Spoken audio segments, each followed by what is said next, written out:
his eyeglasses were on the nightstand, folded, untouched. Benjamin Nathan was severely nearsighted. Without his glasses, he could not make out a face across a room. He died several feet from his bed, and the glasses never moved. The police settled quickly on a burglar. Someone who broke in was surprised by Nathan and attacked him. That version requires Nathan to have gotten up, walked out, and fought hard enough to fracture 2 fingers on his left hand, all without stopping to put on his glasses. Either he had no time, or he had no reason. The glasses stayed folded on the nightstand. The police moved on to other evidence. That was the first mistake, or the first convenient omission. In the murder of Benjamin Nathan, it is not always easy to tell the difference.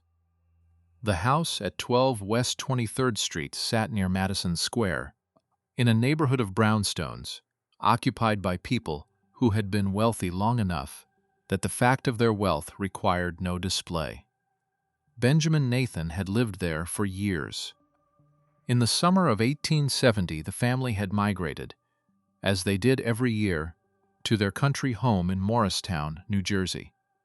The townhouse was being redecorated. No one was supposed to be there.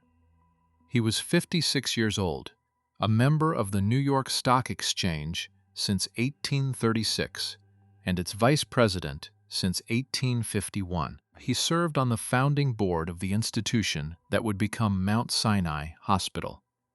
He was president of Congregation Shearith Israel. Founded in 1654, the oldest Jewish congregation in the United States, custodian of a colonial legacy that predated the country itself.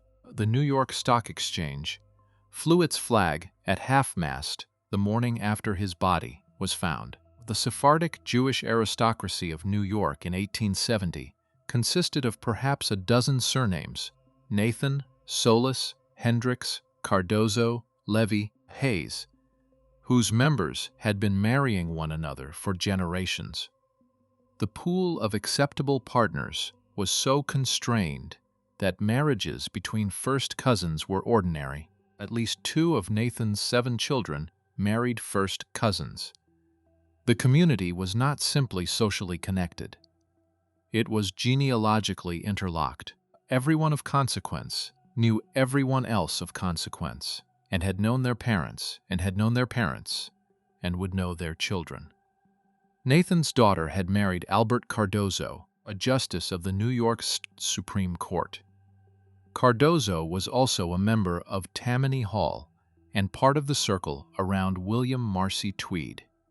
In 1873, 3 years after the murder, when the Tweed ring collapsed under the weight of its own documented corruption, Cardozo resigned his judgeship to avoid impeachment.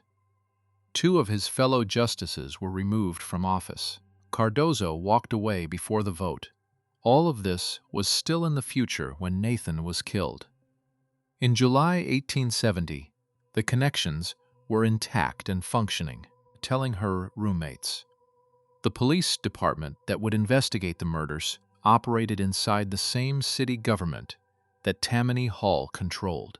The district attorney who would conduct the inquest was a creature of the same political apparatus. The social world in which Nathan moved was the same social world in which those men moved, or aspired to move. A thorough investigation of Benjamin Nathan's death would have required pulling threads attached to things that a great many people preferred to leave undisturbed. The investigation that actually occurred pulled very few threads at all. Whether those 2 facts are related is a question the record does not answer. The record simply shows what happened and what did not. The heat that July was the kind that drove families out of the city. When Benjamin arrived at the 23rd Street house on the evening of the 28th with his sons Frederick and Washington, the housekeeper, Ann Kelly, was not expecting them. Furniture had been moved for the renovation. The bedstead in Nathan's room had been disassembled and taken out. Kelly arranged a sleeping space out of mattresses on the floor of the small reception room adjoining his private office. Nathan had paperwork to attend to before bed. Both sons went out separately that evening. Frederick returned first, around 11:15, spoke briefly with his father, and went upstairs. Washington was kept out later than he had intended by a violent thunderstorm that swept through the city around midnight. He came home between 12 and 1, passed the open door of his father's room, saw him sleeping, and went up to the 3rd floor. 4 people were in the house that night. Frederick and Washington on the 3rd floor, Ann Kelly in the rear of the 2nd floor. Her adult son William on the 4th. At 6 in the morning, Washington came down to wake his father. They had planned to go to synagogue together. It was the anniversary of his mother's death the year before, and prayers were expected. What Washington found in that room sent him screaming into the street. The body showed at least 15 separate wounds to the head. Bone fragments, brain matter visible in a dozen places. 2 fingers on the left hand fractured where Nathan had tried to deflect a blow. Blood on the walls, on the furniture, on the overturned chair in the corner. The safe in the adjoining office stood open. From it, $200 to $300 in cash and a commemorative gold medal were gone. From his clothing, a gold watch and 3 diamond studs. Frederick came downstairs at Washington's screams. He ran to his father and lifted his head, telling her roommates.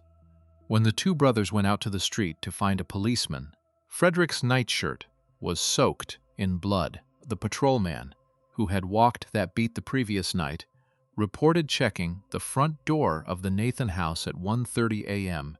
and again at 4:30 a.m. Both times it was locked. A newsboy delivering papers at 5:10 found it standing open. Whatever had happened in that house happened inside a window of roughly 4 hours, in a building where 4 people slept, and none of them reported hearing a sound. Frederick Nathan found the murder weapon himself, lying on the floor near the front door. It was a carpenter's dog, an iron bar 18 inches long, with both ends bent at right angles to the shaft and sharpened to points, forming a rough staple shape. One end was matted with blood and gray hair. The police recognized what it was. What they could not determine was what it was doing there. The carpenter's dog is a specialized tool. It is used to fasten and align large timbers, in boat building, in roofing work, in the construction of ladders and stage sets. Investigators canvassed representatives from every trade that used it: boat builders, keel layers, theatrical scene shifters, iron molders, slaters. The questioning established one thing cleanly: professional burglars did not carry carpenters' dogs. The tool had no known history in the criminal trade. It was not portable in the way that thieves' tools were portable. It was heavy, awkward, and entirely specific to construction work. The first possibility was that the killer brought it, a weapon selected and carried to a specific address for a specific purpose. That is not the behavior of someone who stumbled into an occupied house expecting it to be empty. It is the behavior of someone who came to commit violence and brought the means to do so. The second was that the tool was already in the house. The 23rd Street townhouse was in the middle of renovation. Workmen had been in and out for weeks. It was not impossible that a carpenter's dog had been left behind, tucked into a corner or against a wall, available to anyone who knew where to look. That explanation requires a killer who knew the house well enough to locate a construction tool in an unfamiliar room, in the dark, while committing a murder. The police did not resolve which explanation was correct. The origin of the carpenter's dog was never established. No tradesman came forward. No workman recalled leaving such a tool behind. The weapon was catalogued, preserved as evidence, and became part of the permanent mystery of the case. The inquest into Benjamin Nathan's death lasted nearly a month. When it concluded, the official finding was that he had been murdered by a person or persons unknown. That verdict was accurate in the narrow sense, was also the result of a proceeding that was not designed to produce any other outcome. The inquest called witnesses, heard testimony, and subjected certain people to sustained and aggressive questioning. The pattern of who received that aggression is more informative than the testimony itself. William Kelly was the son of Ann Kelly, the housekeeper. He was 30 years old, living on a small army pension and whatever work he could find as a handyman. He had been sleeping on the 4th floor of the Nathan house the night of the murder. He was, in social terms, the most expendable person in the building. The district attorney questioned him for hours across multiple sessions. Under pressure, Kelly was forced to acknowledge in open court that he had been born out of wedlock. He was accused from the stand of having been a bounty jumper during the Civil War, a man who collected enlistment bonuses and then deserted, a crime considered especially contemptible in the years immediately following the war. He was characterized as a drunkard. He was accused of consorting with men on the margins of the criminal world. The district attorney produced witnesses who could speak to his associations, his habits, his character. None of this added up to evidence that William Kelly had killed anyone. No physical evidence connected him to the crime. No witness placed him in the room. No motive was established beyond the vague suggestion that access and criminal acquaintance were sufficient. At the end of the inquest, no charges were filed against him. He walked out with his reputation destroyed and his legal standing intact. Washington Nathan's experience of the same proceeding was different in kind. He took the stand and gave what the press described as an unabashed account of his movements on the night of July 28th. He had drinks at the St. James Hotel on 5th Avenue. He read the paper at Delmonico's. He returned to the St. James for more drinks. Then he went to a house on East 14th Street where he stayed until nearly midnight with a woman named Clara Dale. He gave her name without apparent hesitation. Clara Dale appeared at the inquest and confirmed every detail. Washington's alibi held because he had spent the evening doing what young men of his class did and had never thought it necessary to conceal. The district attorney did not press Washington on the hours after he returned home, did not press him on the question of what he might have heard, did not press him on the relationship with his father or the terms of the will or the money his father had recently lent him. The inquest that had reduced William Kelly to a series of character indictments in open court handled Washington Nathan with the consideration appropriate to a grieving son of good family. Frederick Nathan, the older brother, who had been alone with his father in the house from 11:15 until Washington's return, was not seriously examined at all. A month of testimony, hundreds of questions.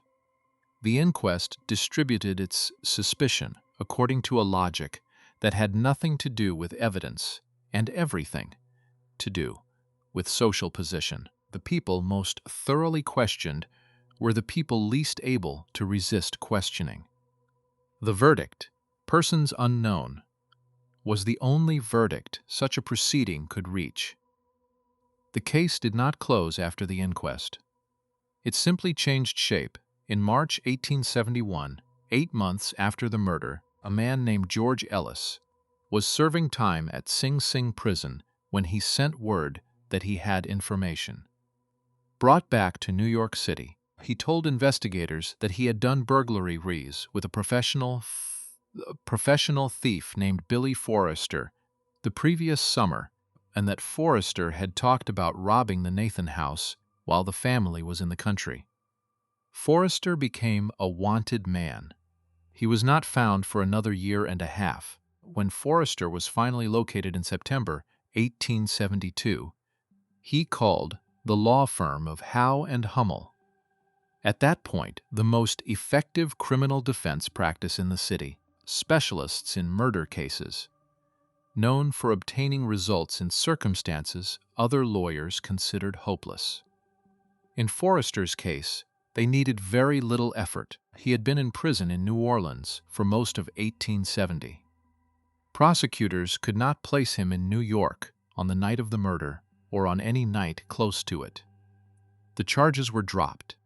18 months later, the case surfaced again from California, where a professional criminal named John T. Irving was serving time. Irving confessed that he, along with 4 other men, had broken into the Nathan house. He named the killer as a man called Daniel Kelly, no relation to the housekeeper's son. He offered corroborating details and was brought to New York. Then the terms of his cooperation became clear.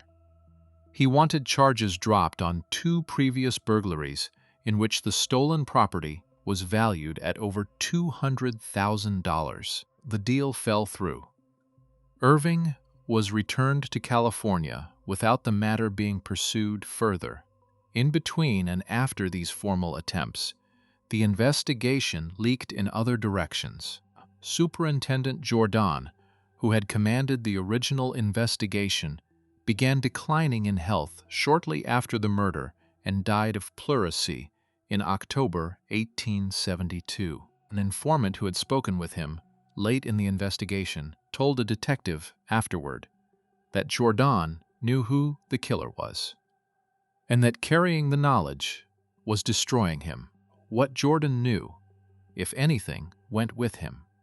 Attorney Abraham Hummel, who had represented Forrester, made a remark years later that was precise enough to be telling and vague enough to be untouchable. He said that, from what he had learned from his client, Washington Nathan had no more connection to his father's death than Hummel himself did. He declined to say more. After the inquest, Washington Nathan returned to the life he had been living before his father was killed. This was held against him. A man who resumed his habits after his father's murder was, in the interpretation of the press, demonstrating something, exactly what was never specified. The press did not need to specify. He drank. He spent. He kept company that his family did not approve of. None of this was new behavior. What was new was that every instance of it was now filtered through a story that had already been written in which Washington Nathan was the likely killer of a respectable man. The story required no evidence to persist. It required only repetition, and the press was willing to provide that. In 1879, 9 years after the murder, Washington went to the Coleman House Hotel to visit an actress named Alice Harrison. A former lover, an actress named Birdie Bell, was there. She took out a pistol and shot him in the neck. The bullet traveled and lodged in his jaw. While he was recovering, a plan circulated among people interested in the Nathan case that during the operation to remove the bullet, Washington could be questioned under anesthesia. The logic was that a man partially sedated would be unable to manage his answers. Whatever he knew about the night of July 28, 1870, might surface in that diminished state. The operation never took place. The bullet remained in his jaw for the rest of his life. The terms of his father's will had placed Washington's inheritance in trust. $75,000, available when he married a woman of the Hebrew faith from an old Sephardic line, or when he reached the age of 25, and in either case only after his mother signed a declaration that he was living with regularity and sobriety.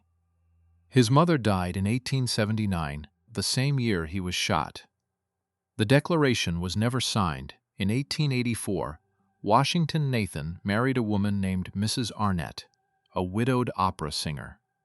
She was not Jewish. He had violated both conditions of the will simultaneously, whether by design or by the ordinary progress of a life that had stopped accommodating the family's expectations years before. The two of them sailed for Europe. He never came back. He died in Boulogne, France, at 44. In his last weeks, people who were with him reported that he returned repeatedly to the same subject. The night of the murder, the investigation, the years of accusation that had followed him from New York to Paris to the French coast. The Chicago Tribune recorded what he said in those final weeks, that no blood had been found on any of his clothing, and that people still said he had killed his father. Then the words, "My poor father." No official body had ever formally charged him. No official body had ever formally cleared him. He died in a country that was not his, carrying a verdict that was never rendered and could, therefore, never be appealed. The Jewish Encyclopedia was compiled in the early years of the 20th century, a monumental effort to document the history, religion, and culture of Jewish life from antiquity to the present. The entry on the Nathan family was written in part by one of Benjamin Nathan's first cousins. It lists Benjamin. It mentions two of his sons. Washington Nathan does not appear. The murder is not mentioned. The encyclopedia was a scholarly project with editors and reviewers. The Nathan family's connection to it was direct. The author was family. The exclusion of Washington and the circumstances of his father's death was a considered act, the formal inscription of a decision that had been made years earlier, that this branch of the story would not be told. The erasure worked, for a time, for Gwarters. Benjamin Nathan's grandson and great-grandson grew up knowing that the family had been prominent, that there had been wealth and civic standing and a long history in the city. They did not know about the murder until they were middle-aged, when both of them, independently, came across references to it in other books. A 16-year-old named Benjamin Nathan, who carried his ancestor's name into a new century, knew nothing of the man whose name he had been given until a journalist, who was also a distant relative, brought it up. That journalist, writing for Tablet magazine in 2010, was Josh Nathan Kazis. 5 generations removed from the house on 23rd Street, working from a true crime book he had found in his grandparents' library. The nephew, born in the year of the murder, named Benjamin Nathan Cardozo, in honor of the victim, of Poland, became one of the most consequential jurists in the history of the Supreme Court of the United States. His name is on law school buildings. His opinions are still cited. The scandal that preceded his birth by months is not part of the version of his life that most people know. The murder was never solved. The case file was never officially closed. The man who most visibly carried its weight died in Boulogne in 1884, and the family took care of the rest.